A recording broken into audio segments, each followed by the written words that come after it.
क्या हाल चाल है लॉन्डो, कैसे हो सभी लोग। आज बात करते हैं सोलो लेवलिंग के टॉप 15 स्ट्रॉन्गेस्ट कैरेक्टर की, जो कि बहुत ही ज्यादा पावरफुल हैं। एंड ये लिस्ट मेरे हिसाब से होने वाली है, तो कमेंट्स में गालियां मत देना। एंड अगर चैनल पर नए हो तो वीडियो को लाइक करके चैनल को सब्सक्राइब कर दो। एंड अब बढ़ते हैं आगे। तो नंबर 15 पे है रूलर्स फ्रेगमेंट की पावर रखने वाला कोरिया का लेजेंडरी एस-रैंक हंटर गोगन ही। इसके पास बहुत ज्यादा strength, speed and rulers authority है। एंड इसने एक बार फ्रॉस्ट मोनार्क से भी फाइट की है, लेकिन वो फाइट पूरी कंप्लीट नहीं हो पाई थी, लेकिन वो फाइट बहुत ही ज्यादा अमेजिंग थी। बट इसका एक निगेटिव पॉइंट ये है कि इसकी एज हो चुकी है एंड ये ओल्ड हो चुका है, इसलिए ये अपनी रूलर्स अथॉरिटी की पावर को पूरा कंप्लीट यूज ही नहीं कर सकता। मतलब कि ये रूलर्स का वेसल तो है, लेकिन ये रूलर्स की सारी पावर यूज ही नहीं कर सकता, क्योंकि इसकी एज हो चुकी है एंड इसका शरीर बहुत ही ज्यादा बुढ़ा हो चुका है। बात करें नंबर 14 की, तो नंबर 14 पे है लियू जी गैंग। देखो ये चाइना का strongest S-rank Hunter and national level Hunter था। इसके पास बहुत ज्यादा strength, incredible speed, amazing combat skill और पावरफुल स्वॉर्ड्समैनशिप थी। एंड इस बंदे के पास भी रूलर्स अथॉरिटी थी, जो कि इसे रूलर्स की पावर से मिली थी। एंड ये भी सोलो लेवलिंग का एक मोस्ट पावरफुल ह्यूमन में से एक है। और एक बार इस बंदे ने जिनवू की मदद भी की थी, बिना जिनवू को पता लगे। जब जिनवू जेजू आइलैंड पे था एंड उसने बेरू को हरा दिया था, उसके बाद जितनी भी आंट्स बची थी, जिनवू उनको मार रहा था, तो उनमें से कुछ आंट्स जो थी वो दूसरे कंट्री भी जा रही थी, जिसमें लियू जी गैंग ने मदद की थी एंड उन फ्लाई आंट्स को मार दिया था। एंड इसी से पता चलता है कि ये बंदा भी कितना ज्यादा पावरफुल है। बात करें नंबर 13 की, तो नंबर 13 पे है योगू माउंट। हाँ, इसका नाम शायद यही है एंड इसका मोनार्च नाम है मोनार्च ऑफ ट्रांसफिगरेशन। देखो ये पावरफुल मैजिक यूजर था, इसकी सबसे डेंजरस एबिलिटी टेलीपोर्टेशन और डायमेंशनल पोर्टल क्रिएट करना थी। एंड ये large scale of magic attacks भी कर सकता था। एंड ये सभी मोनार्च के स्ट्रॉन्गेस्ट मैजिक यूजर में से एक था। बात करें नंबर 12 की, नंबर 12 पे है मोनार्च ऑफ प्लागुइस। एंड इसके पास बहुत ही ज्यादा पावरफुल हीलिंग एबिलिटीज थी।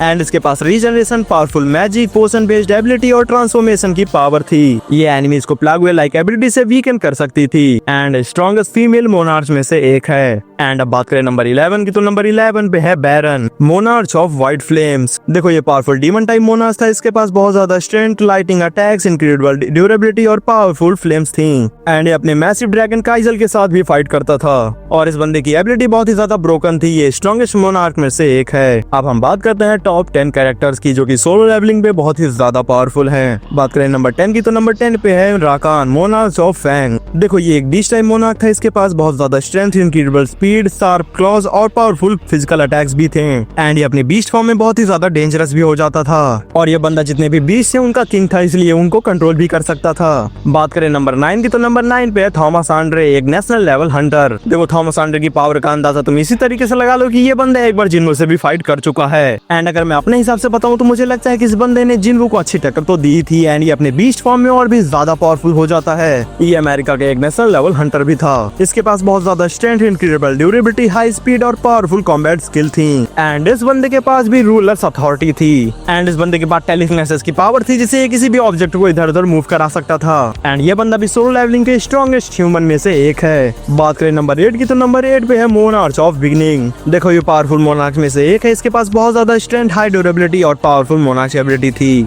एंड ये अपनी फिजिकल पावर से एनिमीज को इजीली ओवर पावर भी कर सकता था। एंड अब बात करें नंबर 7 की, तो नंबर 7 पे है ब्लड रेड कमांडर इग्रिस। इग्रिस जिन्वू की शैडो आर्मी का इलाइट शैडो। इसके पास इनक्रेडिबल स्वॉर्डमैनशिप, हाई स्पीड, बहुत ज्यादा स्ट्रेंथ और ड्यूरेबिलिटी है। और ये क्लोज कॉम्बैट और शॉर्ट फाइटिंग में एक्सट्रीमली स्किल्ड है। एंड जिन्वू की मोस्ट लॉयल और पावरफुल शैडोज में से एक है। एंड इस बंदे ने एक बार जिन्वू के साथ फाइट भी की है, जिसमें ये जिन्वू से हार गया था, लेकिन जिन्वू की इसने इतनी अच्छी टक्कर दी थी कि जिन्वू मरते मरते बचा था। एंड इसीलिए इग्रिस कोई मजाक बिल्कुल भी नहीं है, ये बहुत ही ज्यादा पावरफुल है। बात करें नंबर 6 की, तो नंबर 6 पे है द एंड किंग बेरू, जिन्वू की शैडो आर्मी का एलाइट शैडो। देखो पहले तो बेरू एक एंड किंग है, ये बहुत ही ज्यादा पावरफुल है। जेजू आइलैंड पे जितने भी एस-रैंक हंटर गए थे, इसने उनकी पावर रखी थी। एंड जब बेरू ने जेजू आइलैंड पे सभी एस-रैंक हंटर को बहुत ही ज्यादा घायल कर दिया एंड उन सबको मारने वाला था, तभी वहाँ पे एंट्री होती है अपने जिन्वू की। एंड वहाँ पे इन दोनों की बहुत ही अच्छी टक्कर होती है, या फिर यूं कहूँ वहाँ पे बस बेरू ही पिट रहा था। बट सच बताऊं तो बेरू भी कोई मजाक नहीं है। इन दोनों की फाइट इतनी ज्यादा खतरनाक थी, वहाँ पे जितने भी एस-रैंक हंटर एंड कोरिया के जितने भी लोग इन्हें देख रहे थे, उन सबकी फटी पड़ी थी। बट एंड में जिन्वू ने इसे हरा दिया था एंड की शैडो को एक्सट्रैक्ट कर लिया था। उसके बाद ही ये एंड किंग बेरू से शैडो सोल्जर बना। देखो इसके पास बहुत ज्यादा स्ट्रेंथ है, इनक्रेडिबल स्पीड है। एंड ये अपोनेंट्स की फाइटिंग स्टाइल को क्विकली अडेप्ट कर सकता है। और ये जिन्वू की शैडो आर्मी का एलाइट फाइटर है। बात करें नंबर 5 की, तो नंबर 5 पे है बेलियन। देखो बेलियन इग्रिस एंड बेरू दोनों से ही बहुत ज्यादा पावरफुल है। एंड जब इसने कोरिया में एंट्री ली थी तो सभी की फटी पड़ी थी कि ये क्या चीज है। और जब बेलियन ने जिन्वू के आगे सर झुकाया तो सब ये देख के हैरान थे कि इतनी बड़ी एंटिटी जिन्वू के आगे सर क्यों झुका रही है। एंड सबकी ये देख के भी फट चुकी थी। इसीलिए ये बंदा भी कोई मजाक बिल्कुल भी नहीं है एंड ये बहुत ही ज्यादा पावरफुल है। बात करें इसकी पावर पावर्स की। इसके पास बहुत ज्यादा strength, incredible speed, extreme durability और अमेजिंग स्वॉर्डमैनशिप है। एंड इसका टेल ब्लेड वेपन इसको क्लोज कॉम्बैट में और भी ज्यादा डेंजरस बनाता है। एंड ये शैडो आर्मी का टॉप 1 का बंदा है क्योंकि ये ग्रैंड मार्शल रैंक पे है। बात करें नंबर 4 की तो नंबर 4 पे है द एब्सोल्यूट बीइंग। देखो अब ये मोनार्च और रूलर्स दोनों का ही क्रिएटर है। इसने मोनार्क और रूलर्स दोनों को ही क्रिएट किया है। इसने मोनार्च और रूलर्स दोनों को ही क्रिएट किया और उन्हें पावरफुल एबिलिटीज दी। इसकी पावर नॉर्मल मोनार्च और रूलर्स से बहुत ज्यादा है और सोलो लेवलिंग की एंटायर कॉन्फ्लिक्ट बिगिनिंग इसी की वजह से है। अब हम बात करते हैं टॉप 3 कैरेक्टर्स की जो कि बहुत ही ज्यादा पावरफुल हैं। तो नंबर 3 पे है एसबॉर्न। ये ओरिजिनल शैडो मोनार्च और रूलर का स्ट्रॉन्गेस्ट वॉरियर था। इसके पास shadow extraction, shadow army, ruler's authority, regeneration और बहुत ज्यादा स्ट्रेंथ थी। ये डिफीटेड एनिमीज को अपनी शैडो आर्मी में कन्वर्ट कर सकता था और इसकी पावर का सक्सेसर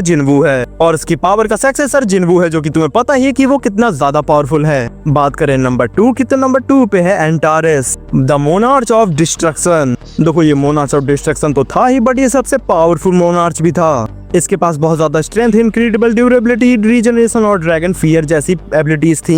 ये एक मैसिव ड्रैगन में ट्रांसफॉर्म होकर एक्सट्रीमली पावरफुल अटैक्स भी कर सकता था। एंड इसकी डिस्ट्रक्टिव पावर ऑलमोस्ट अनमैच्ड थी, बट ये फिर भी जिन्वू से हार ही गया। बट इसे कमजोर समझने की भूल बिल्कुल भी मत करना क्योंकि ये बहुत ही ज्यादा पावरफुल था, लिटरली बहुत ही ज्यादा। इसकी एंड जिन्वू की 2 बार फाइट हो चुकी है। भले ये जिन्वू से दोनों बार ही हारा हो, बट इसने बहुत ही अच्छी टक्कर जिन्वू को दी थी। एंड इसने एंड द एंड जिन्वू को एक ऐसा घाव दे दिया जो कि कभी भी हील नहीं हो सकता। एंड वो घाव जिन्वू के हाथ पे है। एंड फाइनल बात करते हैं नंबर 1 की तो नंबर 1 पे है जिन्वू। जैसा कि तुम्हें पता ये शैडो मोनार्च का सक्सेसर है। इसके पास बहुत ज्यादा स्ट्रेंथ, इनक्रेडिबल स्पीड, रीजनरेशन और शैडो एक्सट्रैक्शन की पावर है। ये भी डिफीटेड एनिमीज को शैडो सोल्जर में कन्वर्ट कर सकता है, अपनी आर्मी में ऐड कर सकता है। एंड इसके पास रूलर्स अथॉरिटी भी है। एंड सोलो लेवलिंग का मोस्ट पावरफुल कैरेक्टर है। ये टाइम को रिवर्स कर सकता है। इसके पास हैक्स है जिससे ये मर के भी वापस आ सकता है। एंड इसीलिए इतना ज्यादा पावरफुल भी है। एंड या गाइस इसी के साथ ये वीडियो यहीं पे खत्म होती है। मिलते हैं नेक्स्ट वीडियो में, तब तक के लिए बाय बाय।